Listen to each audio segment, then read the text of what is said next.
and welcome Hello.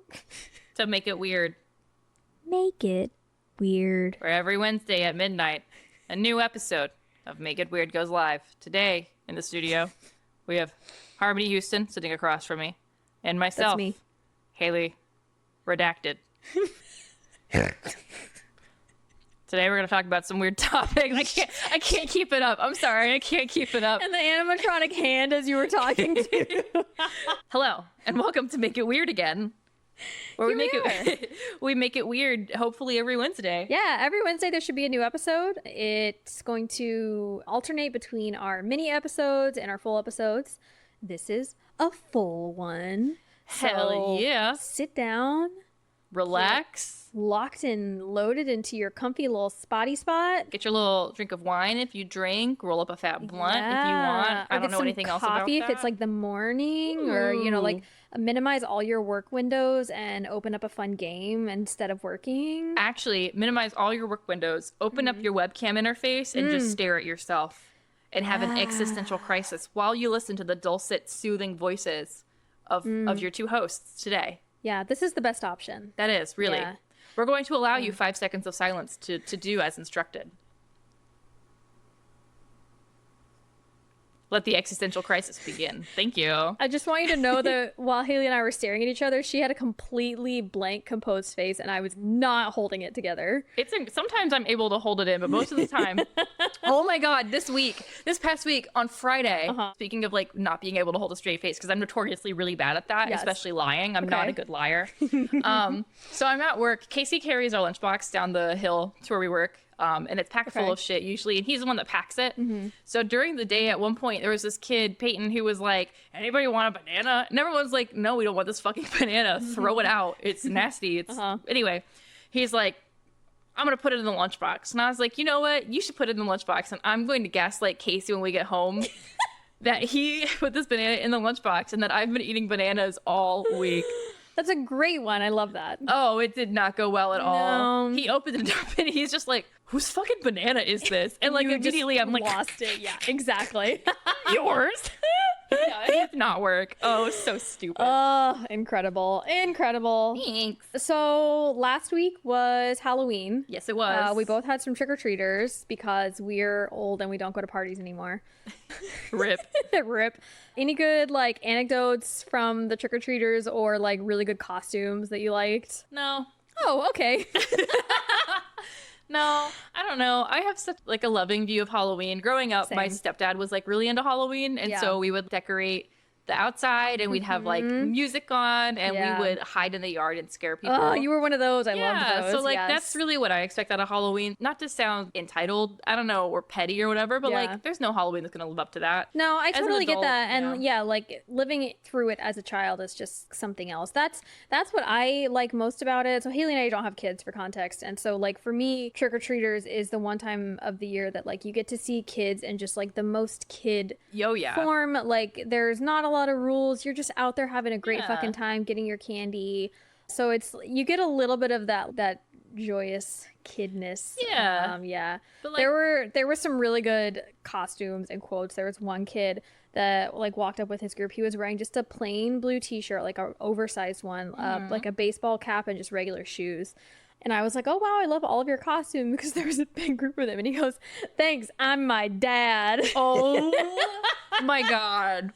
He probably was It's like 5 so years old, but he cute. wanted to dress as his dad, and I That's just think that was sweet. so stinking cute. No, dog. When you're like 13 or 14 and you scare a grown man to the point where he pees his fucking pants, like it's all downhill from there for Halloween. Oh, that truly is top Yeah. tier Halloween content. Yeah. Speaking Good of stuff. Halloween, my Yes. story this week is really gruesome. I'm so and excited. It's actually one that like I kind of picked it because I was like, we're right after Halloween. It's gonna be fun. Yeah. And this is like a really weird, freaky story. And then I started doing more research, and I was on hour 3 of research, and I was like, oh my god, this is a awful, awful story. boy. And I shouldn't have picked this, but But here we are. You know what? That's what we're here for, man. Like it's cool to have the interesting ones and the ones that don't make you sad and hate humanity. I don't know. I'm here for the gruesome and the horrible, and it's you're reading it and I'm like, this is just horrible and I hate it, but please don't stop reading it. Okay. Have you ever heard of Florida's Frankenstein? I don't think so. He's funky, musty, and ready to get crusty, and his name is Carl Tanzler. Okay, this is more familiar. Okay. Potentially. So, he was born in Dresden, Germany in 1877. Mm-hmm. He claims that he was raised in a castle, but okay, whatever. We'll see as time progresses. He kind of likes to make shit up. Okay. When he was young, he was visited by their local castle ghost, the White Woman, because who would have thought there'd be white women in Germany? Definitely not me. And he claims that it was his ancestor. He was told this by his mother, and this ancestor was the Countess Council, who supposedly died in 1765. Mm-hmm. So this ghost visited him often, and at the age of 12, he became very aware of her presence in the home. But fuck ghosts, them bitches ain't real. Right. He was instead obsessed with gliders, like model planes. Okay. Like gliders, like air gliders. What year is this? This is 1877. Okay, got it. Yeah. Okay. He built them all the time, like little models of them. And then he literally built a life-sized, human-sized glider. And he tried to glide down off of a hill. And he got laughed at by the local girls. And he never did it again. And he instead resigned himself to only make them at like midnight.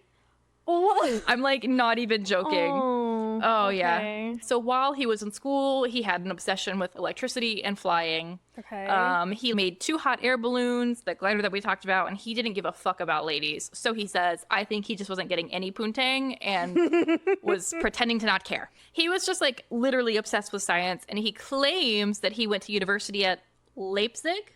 Don't know where that is. Not sure. Quote, engrossed in science, and after science I took, at the age of 24, final degrees as a Master of Arts in Medicine, in philosophy, mathematics, physics, chemistry, having passed 9 different examinations besides the S&M.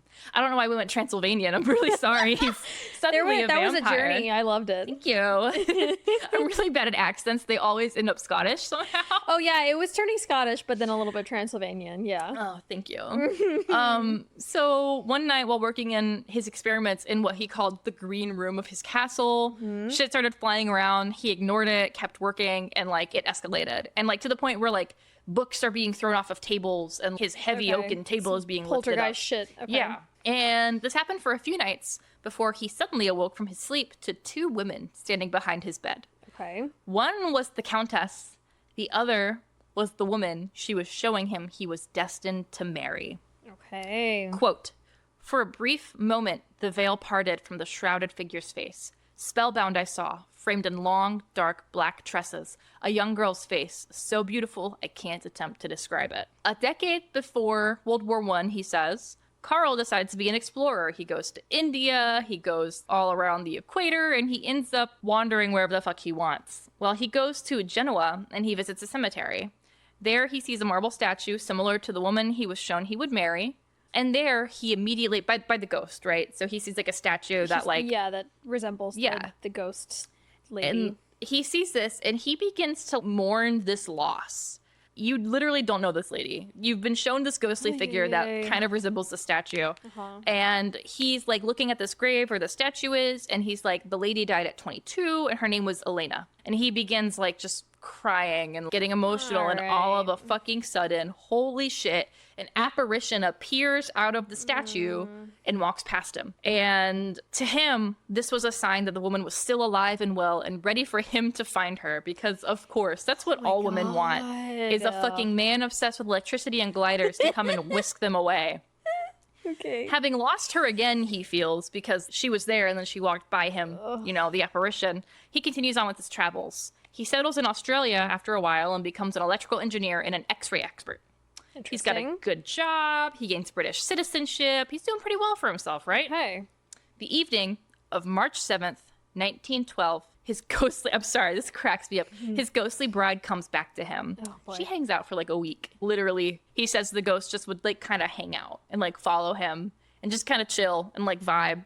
and like stand in doorways and just stare at him. Did it really do anything? Did it like talk to him? But this isn't in his alleged castle anymore. Right, Like, right. This is not attached to a building or anything. Correct. Okay.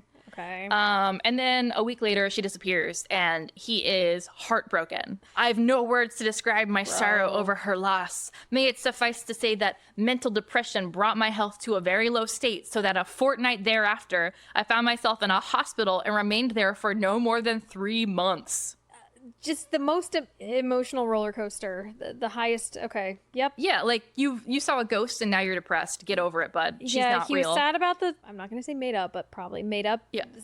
The ghost that he thinks he's supposed to marry. Yes. And then he's sad because he thinks it's a statue, and then he's made up another one, but it's all the same, and he's just making himself sad over this thing that doesn't exist. No, this is great. This is good. And we're doing well.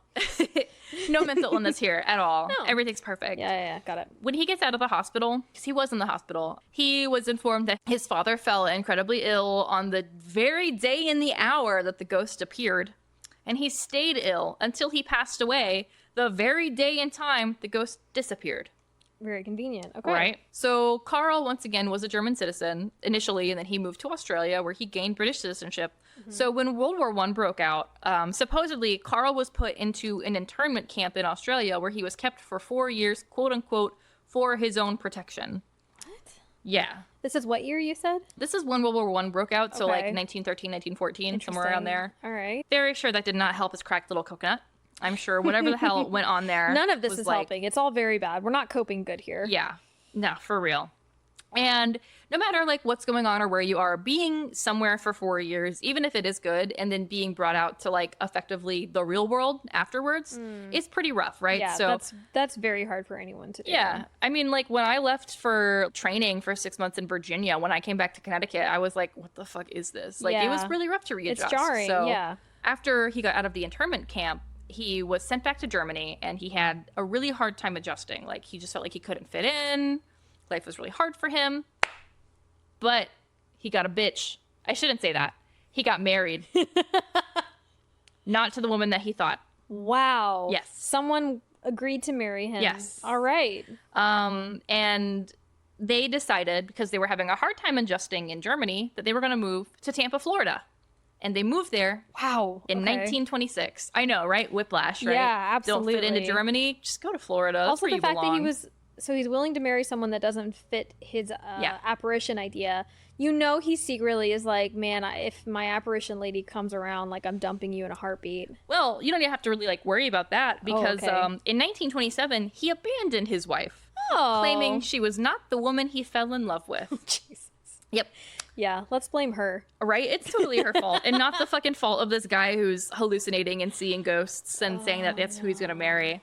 So he moves to Key West, Florida, and he begins a career as a pathologist and an x-ray specialist. He sounds like a smart person when it comes to the science and stuff that he does. Maybe. Okay. All right. He starts making a lot of money, and he changes his name to Karl von Kossel and uses the title of Count and Doctor, even though he has no proof of either, because they could never confirm his education.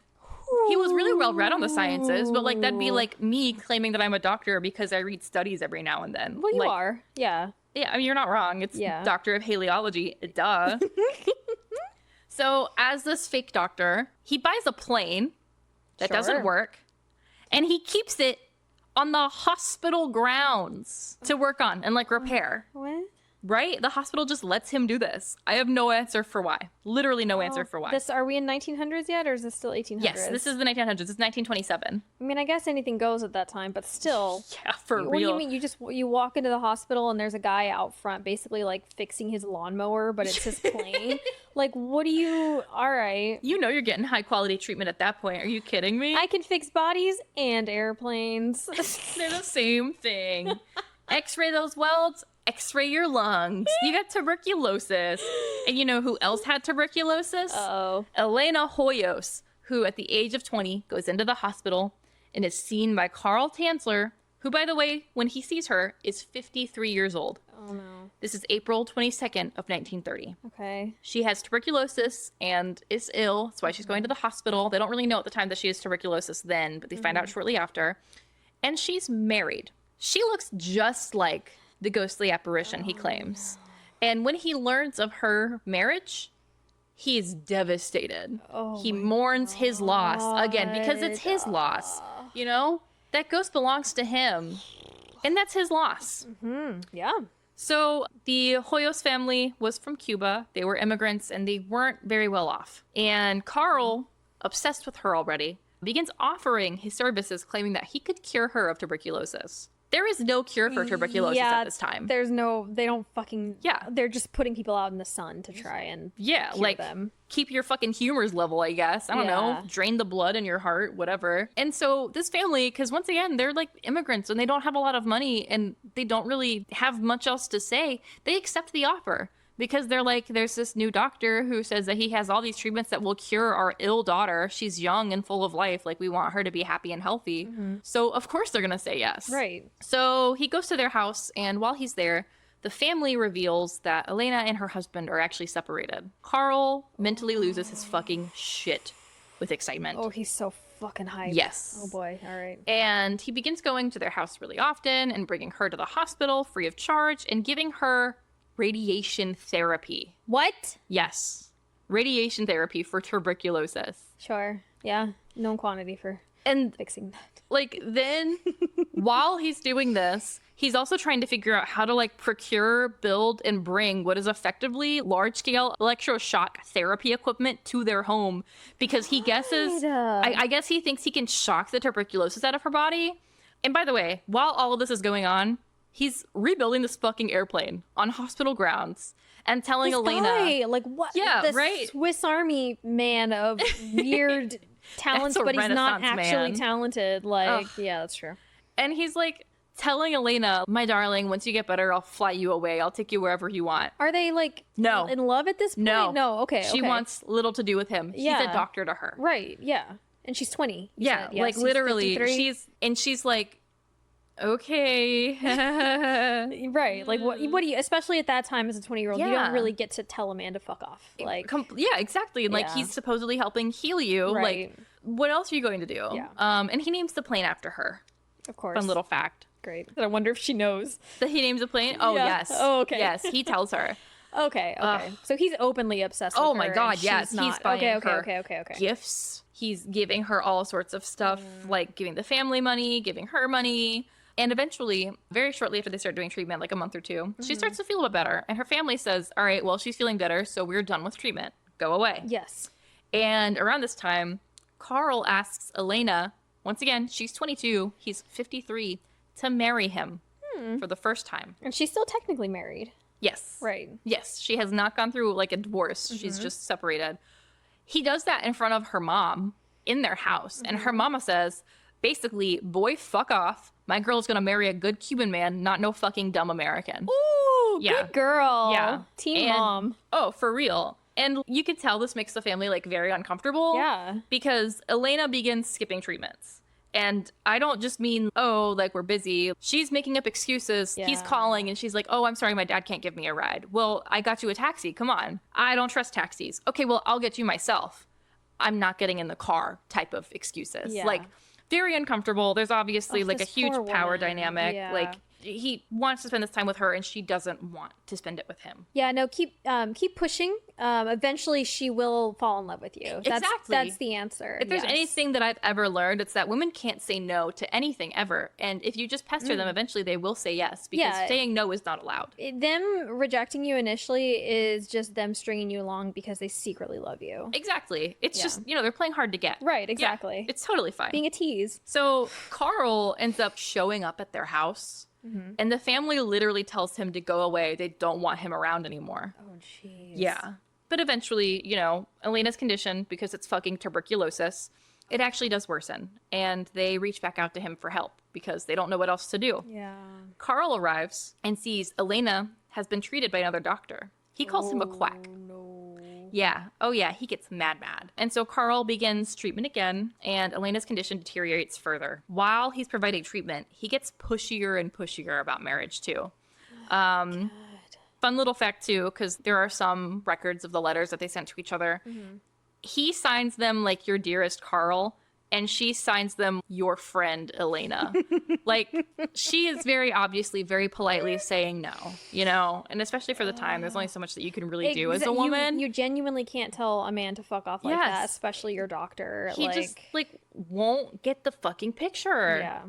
So he ends up getting this crazy machinery that he built himself for these special treatments, like the electroshock stuff. He brings this machinery to the family's home, and the family literally turns him away and tells him to fuck off. They say it's like the work of the devil. We don't want that here. That's not going to help her. Like, go Good for away. them. Yes. He gets super mad because he wants to be in control of the care that she's receiving. It's basically the way that I read it. Like, there's no other way to really, like... He owns her in his mind. Yes. Like, yes. She is his, yeah. So they ban him from the house, refuse to let him see her, refuse to let him in, as they should, and he grows sick. And he stays in the hospital for 6 weeks, where he claims he began dreaming of her in vivid detail. Oh my God, this guy. He wrote to Elena about the dreams he was having. And then Elena's sister showed up to the hospital, told him to quit talking to her, quit writing about her, and fucking stop dreaming about her too. Like, leave her alone. My God. Leave us alone. He gets out of the hospital and he keeps writing to her, begging her to marry him. And he starts saying, like, he can offer things that, like, no other man her age can. And he's the only one that truly loves her, and he knows what's best, and da-da-da-da-da. She doesn't respond. He goes to their house. The family has moved. The neighbors were instructed not to tell him where they fucking moved to. Good. So he just starts wandering the streets and looking through windows of houses to see if he can find them. Holy shit. Yeah, so while he's walking around this neighborhood, because he's been going there pretty frequently for like a few months trying to quote-unquote help her, somebody else in the neighborhood recognizes him and is like, hey, you're looking for these people? Yeah, let me show you where they fucking are. Shit. Oh, Fucking yeah. Hell. Oh, Imagine your family member is dying and you're just trying to support them and spend time with them, and you're having to deal with this shit. Are you kidding me? Oh my God, I'd be so fucking mad. Like, dude, go away. God. He's shown the house. He literally has the audacity to storm in and demand to be able to treat her again. He basically walks in and is like, I'm the doctor. I'm taking care of treatments. And the family lets him. They let him. What do you mean? They let him. Because, like, once again, like, they're probably so overwhelmed desperate and so tired, and they want their young, beautiful daughter. She was described over and over again as beautiful, charismatic, a wonderful host, really cared about the people that she was, like, around all the time, and just lively, full of joy. And she's dying. Like, they want to help her. Like, what else are you going to do? You're doing what you think is best. Meanwhile, they don't even realize this guy isn't even a fucking qualified doctor. Yeah. Like... But they do start really keeping, like, an eye on what's going on. They demand to sit in on treatments and stuff and kind of watch over, which is better, you know? So hopefully it prevents them from being as weird. Yeah. But unfortunately, her health deteriorates further. Yep. He starts using more shock therapy, starts giving her tonics with gold inside. Imagine having tuberculosis and being treated with shock therapy and radiation. Like, yeah. And I just can't fucking imagine. He would find, like, these weird concoctions and tonics. And, like, from what I understood when I was reading through some of the accounts, was looking into alchemy to try to, like, save her. Holy. Oh, okay. I'm so sorry. I forgot to mention this. The Countess von Contessa, whatever the fuck her name was, supposedly was also into alchemy and was searching for the Sorcerer's Stone, and that was part of her legacy. Christ. And he's like, that's why I'm so into science. Okay, sure. He's also, as she's passing away, like, just buying her countless gifts. Silk robes, entire new furniture. At one point, her whole family, because they want to be near her because she's dying, they sit on her bed, and her bed collapses, and Elena falls and gets hurt. So he buys her, like, a whole new bedroom set. And it would be very sweet if it wasn't so fucking creepy. Yeah. It's just, it doesn't matter away. how many gifts. Yeah, doesn't matter. So on October 25th of 1931, Elena passed away. She was 22 years old. The family, so he claims, was so distraught that they allowed him to handle all the funeral preparations. Oh. While he's doing that, he also convinces the family that he should be allowed to live in her room. No. Yeah. Oh, yeah. So... Taking advantage of the mourning at this point. Oh, yeah. for real. I mean, he's paying them rent. He's paying like $20 a week, I think it was, in rent, which for then he's in there like what, like smelling her panties, like. Oh, Whoa! for real. That place, you can't take a black light in there. No. Not just because they didn't exist at the time, but because you wouldn't want to. Yeah. Great. So eventually she gets buried and he begins to visit the grave pretty regularly. That is to say, like multiple times a day, every day. God, this And- woman wanted nothing to do with him. Yeah, for real. This poor girl. And I'll talk on that a little bit at the very end too, Yeah. because I got really emotional reading some of this stuff Yeah. too. He decides to pay for her shallow grave to be converted into a tomb, like a mausoleum, Sure. because he wants to stop her from decomposing. The idea of her rotting away freaks him the fuck out. Oh no. While waiting for the tomb to be built, this is where kind of everything gets pretty gruesome. Okay. A really heavy rain came, because of course it did, because it's fucking Florida in the fall. And they got permission from the cemetery morgue to dig up her casket and inspect the body. Carl and Elena's mother spent time cleaning the corpse. Wow. Yes. And I mean, that makes sense to me, especially like the mom, you know, you've lost a daughter, a young daughter. Yeah. And you want to just care for her however you can. And you have Yeah. this guy whispering in your ear, she's rotting, she's rotting. You don't want her to Right. rot. And so they go in and they start cleaning up the corpse and getting everything prepared for the new tomb to be built. Yeah.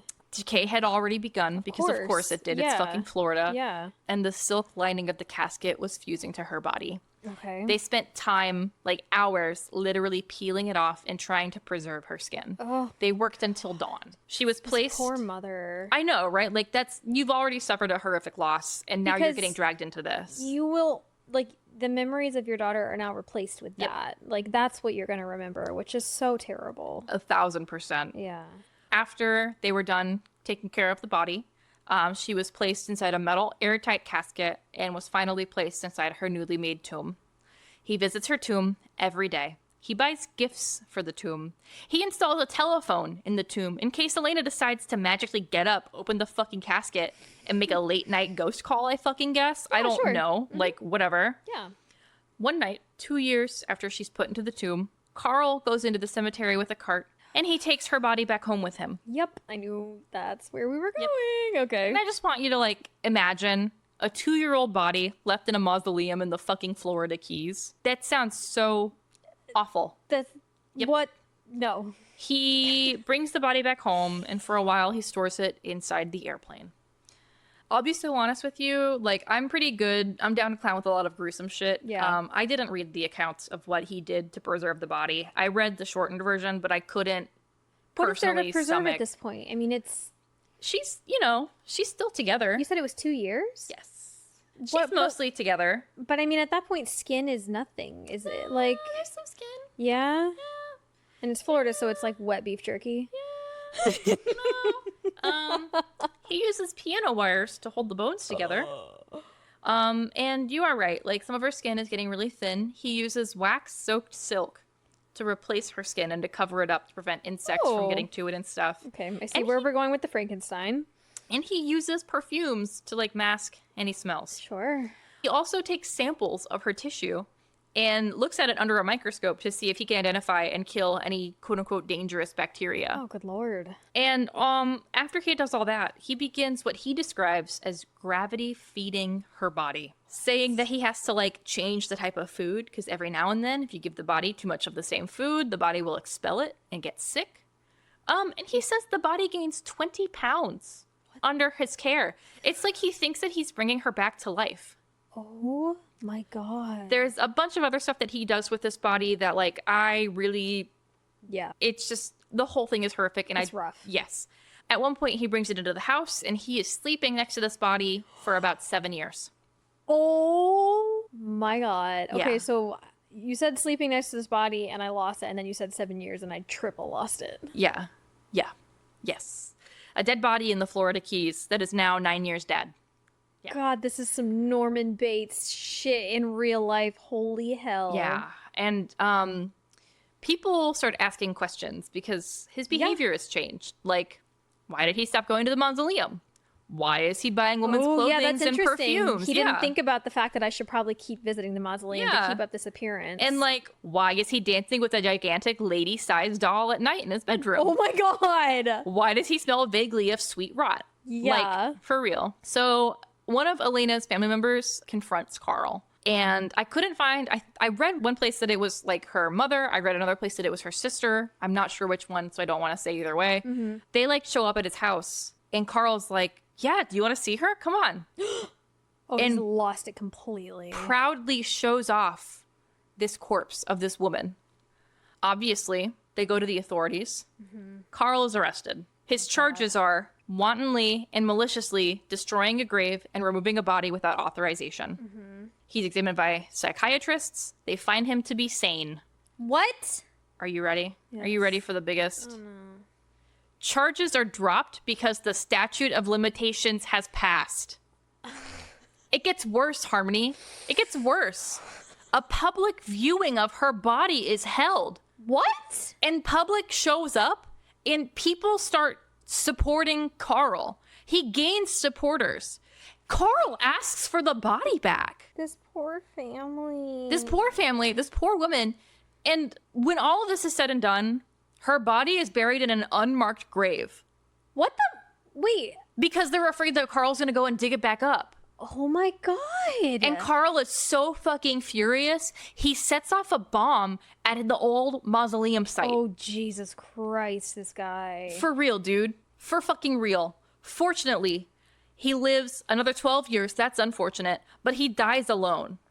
Thank God. In his final diary entry, he writes, "Human jealousy has robbed me of the body of my Elena, yet divine happiness is flowing through me, for she has survived death. Forever and ever she is with me." She doesn't fucking want you. She never wanted you. Oh my God. The fucking toxic masculinity, nastiness, possessiveness of like it literally not listening to someone and just saying that I get to own you. Yeah. Like, and he literally tries to.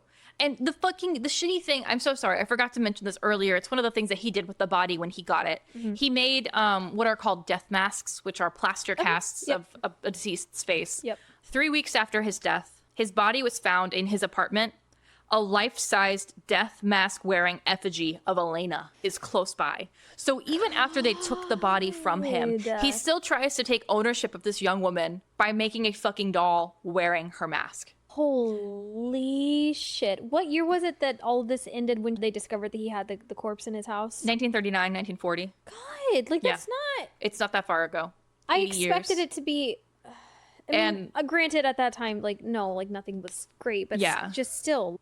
One of the things, too, so this is, like I said, when I first picked this story out, I was like, oh, this is like a quirky, kind of funny, weird little story. Like, no, like, the more that I read about this, everything that I found was from his perspective. There was little to nothing about Elena. There wasn't. Or what Elena wanted. Right. Or how she felt. Even the quotes, like the quotes that I have from her of like, quote unquote, what she said are from his version. He got to write a memoir called The Secrets of Elena's Tomb that got published in a magazine. It's 70 pages long. I don't have words at how mad I am right now.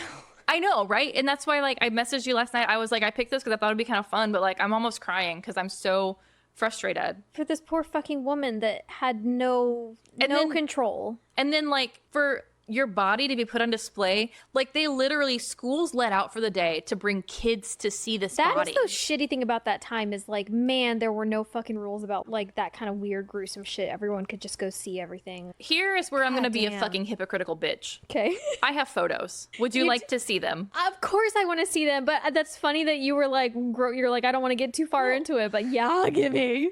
Okay, so I'm going to show you first Elena, and this is her on her first wedding day. Okay. Oh, she's beautiful. Yes, and she that's was. That's just such a sweet, like, that time, like, that's such a perfect vintage photo. You know, she's got this, like, beautiful, like, knee-length ruffled dress. She's got these, like... This is the kind of picture we probably should post on our socials. Oh, absolutely. Let's not post the horrible ones, but this one's great. All right, let's scroll. Oh boy, this is the mausoleum that he built for her. Jesus, that's a small house. Yeah, no, it is. There's steps in the entrance that you go down. Holy man. This is the plane. Okay. That's a plane? Yep, that's a plane. Like There's no wings because he's rebuilding it. It cannot fly. It looks like it's made from Tonka toys. This is a photo of her body on display. Okay, let's go. God, there's so many people. Look at, these are children up front.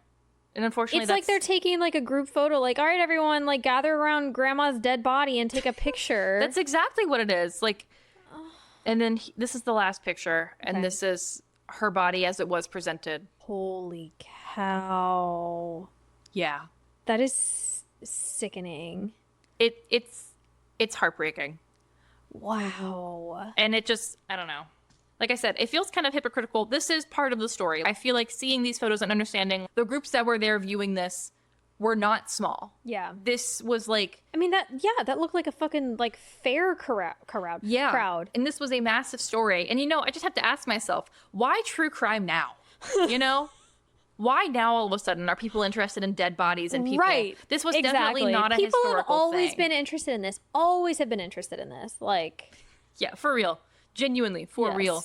In Paris, they used to do death masks all the time, and like people would sometimes just go and like view them just to see them. Oh yeah, the morbidity has always existed. Like the fascination with true crime and murder and stuff has always been around. Yeah. Like a similar note, I just listened to it recently. Have you heard of the story of the athlete that was abducted? She survived in the like Colorado or something. Like these mountain men, these two men abducted her. She ended up escaping, surviving. It sounds kind of familiar. But like was this the My Favorite Murder episode that Karen did where she just like recapped that I survived? Yes, it was. Yes. Of course, because she loves her I Survives. Yes. Oh, God, yes, and I do know that one. We're big fans of My Favorite Murder. But yeah, like kind of a similar thing. It's these two mountain men. It's a dad and his son.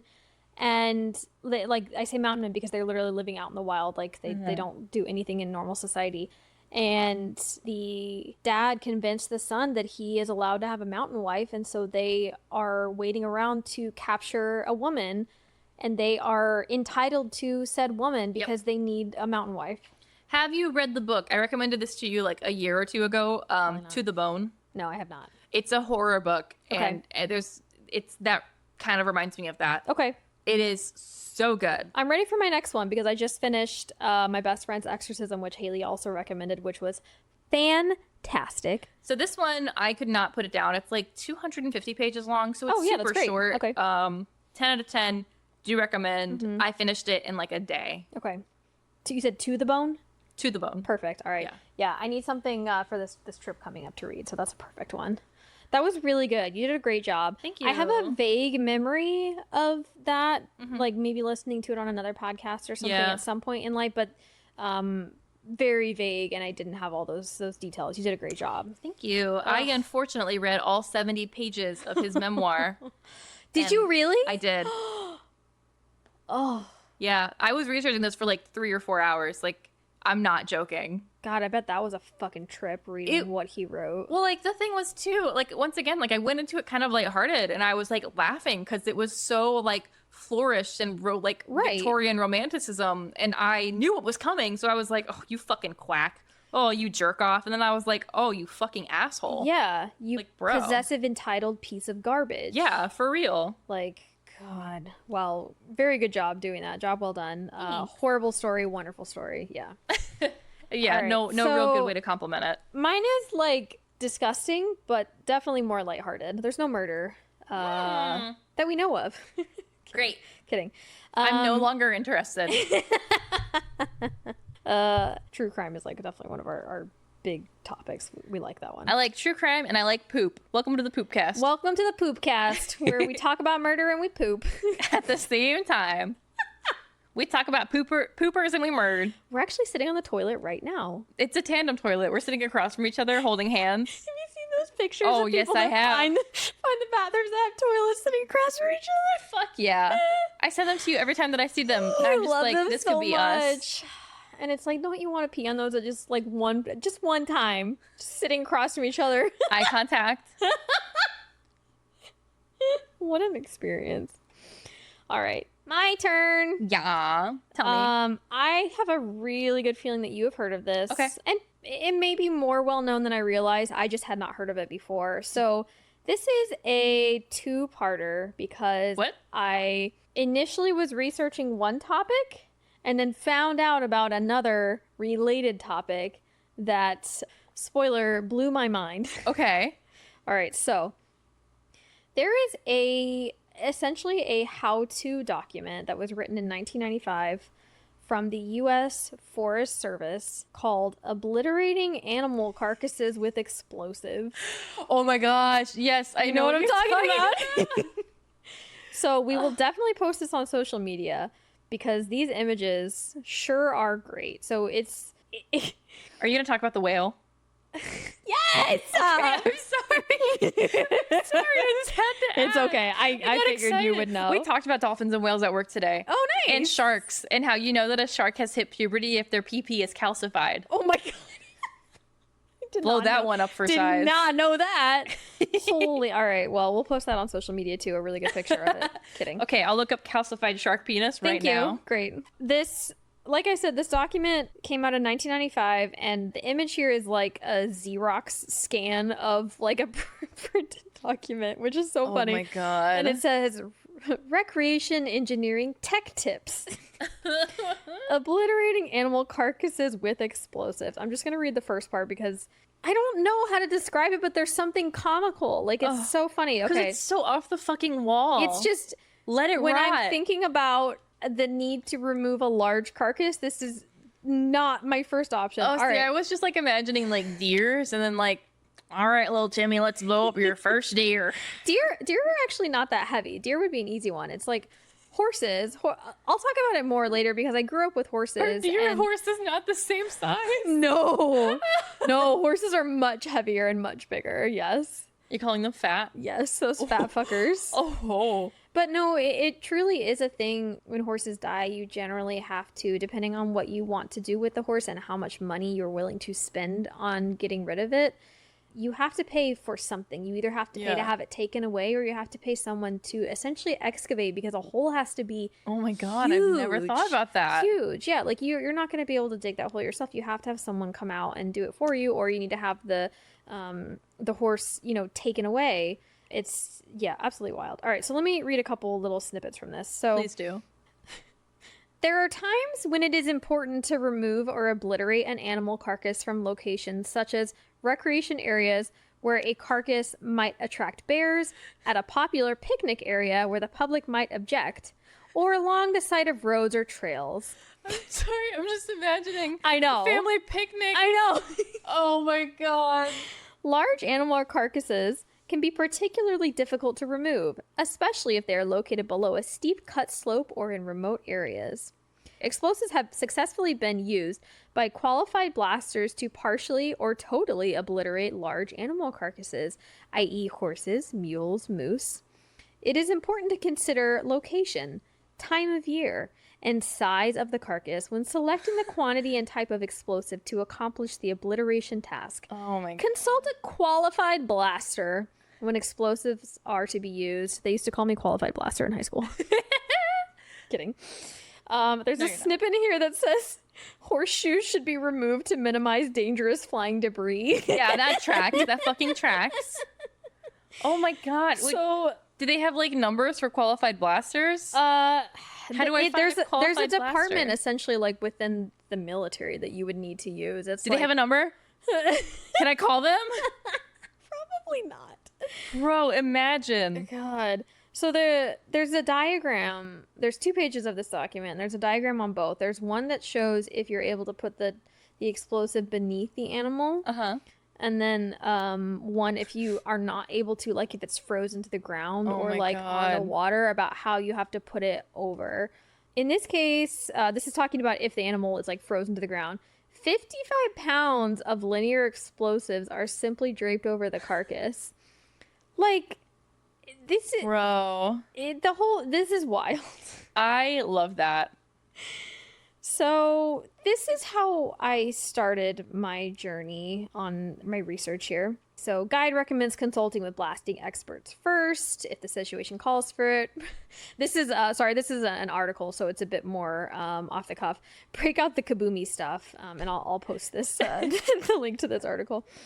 The guide recommends using fireline explosives, which are specially developed coils containing explosive powder, blah, blah, blah, blah, blah. So essentially they're saying you can either, attempt to explode it to where the pieces are scattered and other wildlife will take care of it for you, or completely obliterate it. Like, you're out, it's Rocky Mountain National Park, you're camping with your family, you got your little kiddos, and imagine you just hear just the most ginormous explosion. And then like 5 seconds later, it just starts raining red.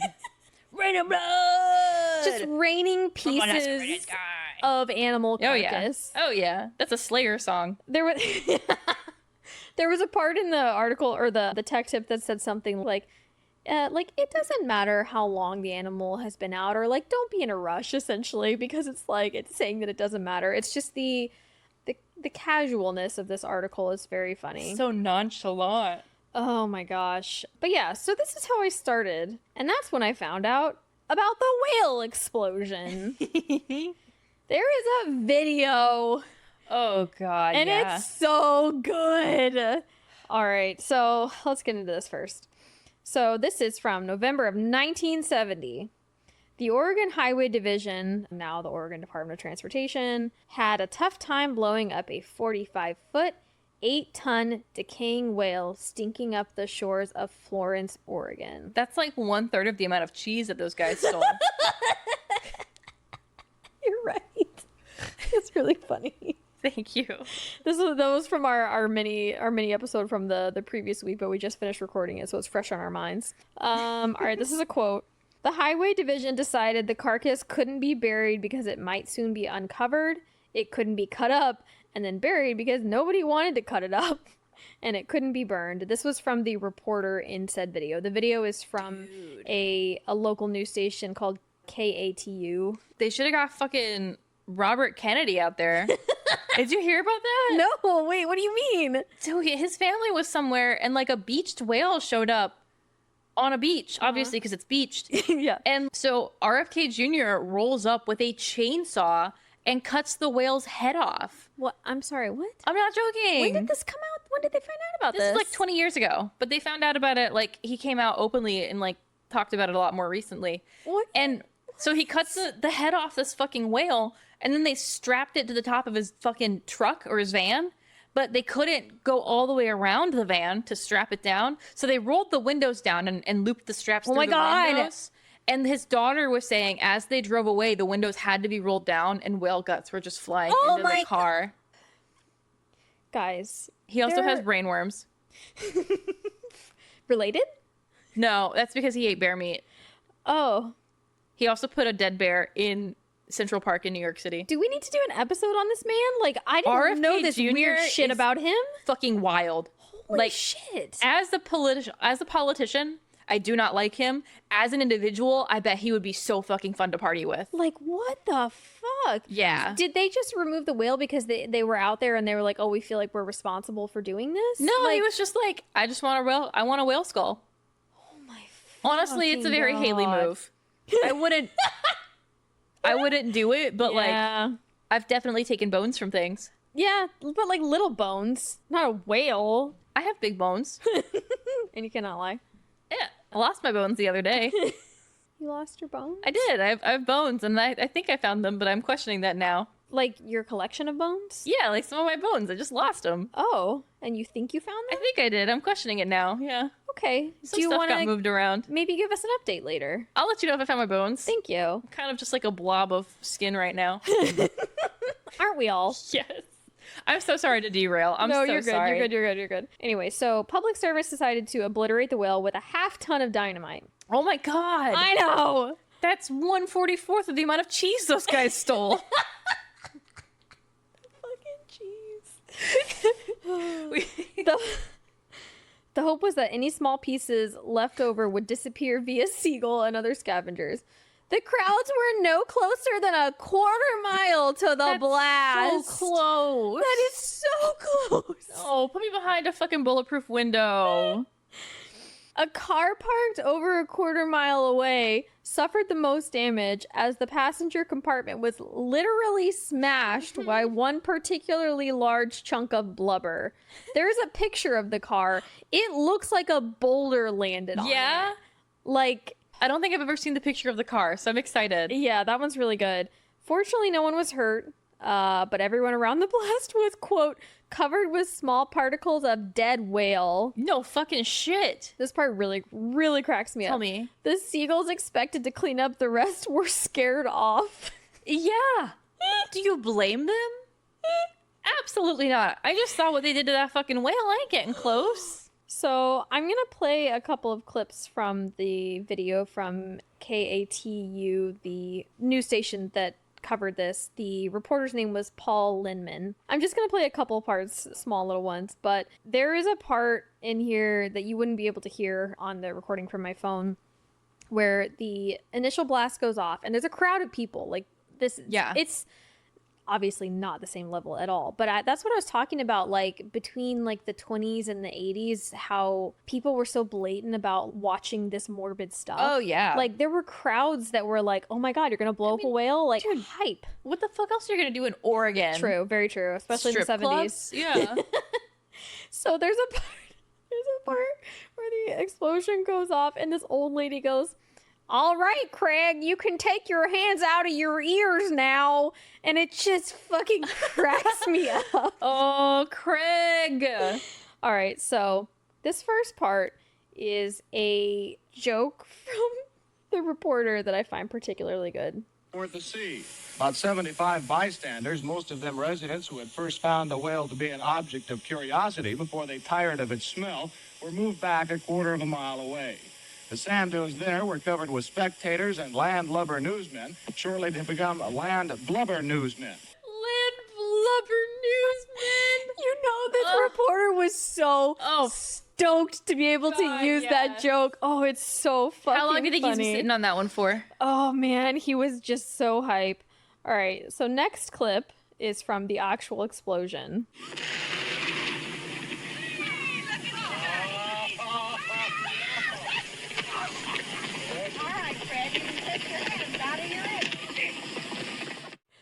So I liked that one because you can hear everyone just like, oh my god, like they're fucking hype.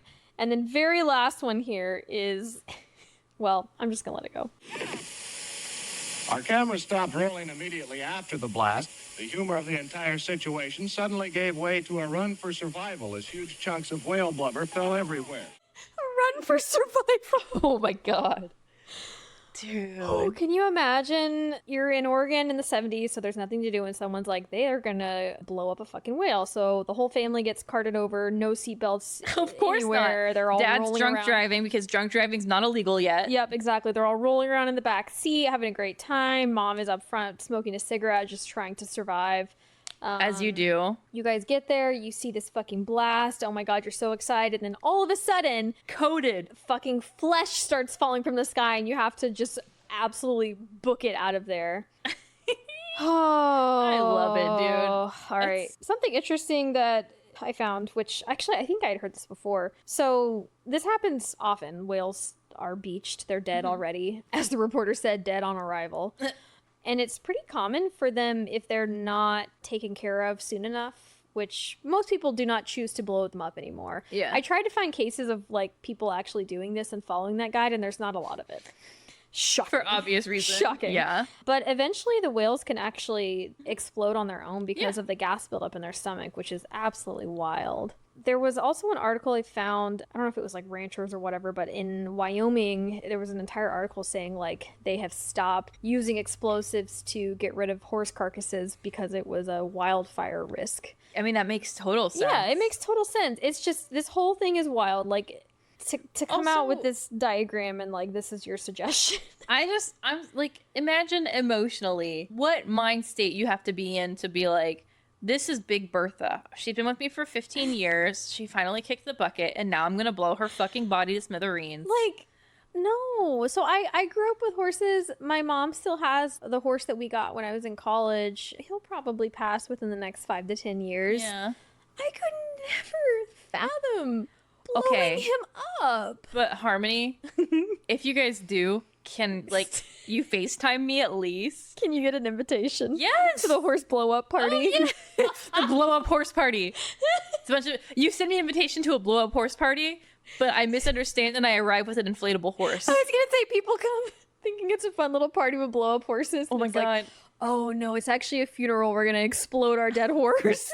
We explode the dead horse while in like inflatable horse costumes. Oh, at least it would protect you from the flying flesh debris. I don't think it would. Yeah, maybe not. Just make sure you take the horseshoes off first. That's the most. Dude. If you take nothing else from this story, please remember to remove your horseshoes before you detonate your horse. I'm gonna steal that and I'm gonna start using it in like place of make sure you do your basic fucking checks for literally anything. Like, oh, you about to go down to a boat? Yeah, just make sure you take the horseshoes off first. Yeah, remove those horseshoes. Yeah. I think that's a good one. Forgot my hard hat. Gotta make sure I take the horseshoes off first too, you know? That's a great one. I like that. Yeah, definitely more lighthearted. It was good for me to go second. Yeah, mine was pretty horrific. I'm very sorry. No, please don't be sorry. Like, you should be sorry, but don't ever be sorry. You know what I mean? Yeah. What can I say, man? Except you're welcome. You're welcome. Wow, that was a really explosive joke. Thank you. Oh, that was bad. Don't... It really just ejaculated right out, you know? I don't like that. I don't like that at all. Can I unsay a sentence? Well, we'll see. I'm the editor, so we'll see what I decide. Oh, God. I've left my life in your hands. Oh, man. Those were both really good, though. I agree. That was some good content. Yeah. Yeah. GG's. Yum. Yeah. So next episode, the following week, whenever you finish listening to this one, all three of you. Do we get 2 new listeners? Yeah. Oh my God. That's 1 listener per episode. Holy cow, we are going to start raking in the cash.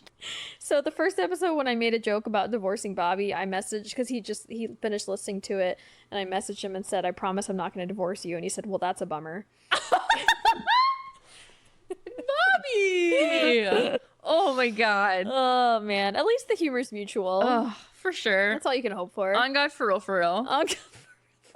On DP. Yeah, he's risen you so hard. Got that mad Ohio skibbity riz. Jesus Christ, I can't. Well, we did it. We did. That's and it. now I'm tired. Eepy weepy bo beepy. Banana fana fo feepy. Me my mommy pee. Eepy. Thanks. Yeah. Thanks for listening. Thanks for listening. Don't forget to check out all of our social medias. You can email us at makeitweirdpod@gmail.com. Send us your fan mail, your hate mail, your neutral mail. Spam mail if you want to send me a picture of spam. I'm still waiting for that. Yeah, we really want that one. That's really important to me. Yeah, I actually don't know what spam looks like, and I refuse to Google it. So if somebody could send me a photo, I'd really appreciate that. It looks like the inside of a hot dog. What's a hot dog? Okay. Don't forget, find us on Instagram, Make It Weird Pod, on Facebook, Make It Weird Podcast, and on Threads, Make It Weird Pod. Make It Weird Pod or podcast on like anything that you could think of. Yeah, literally anything except for Twitter. Yeah. Fuck Twitter. Yeah, fuck Elon Musk. All my homies hate Elon Musk, just like Benny Arn, you know? Yeah, exactly. Yeah. Yeah, same energy. Man, Elon had such potential to be a cool nerd, and then he fucking blew it. Yeah. Anyway, unlike Elon, I want y'all to stay out there and keep it weird.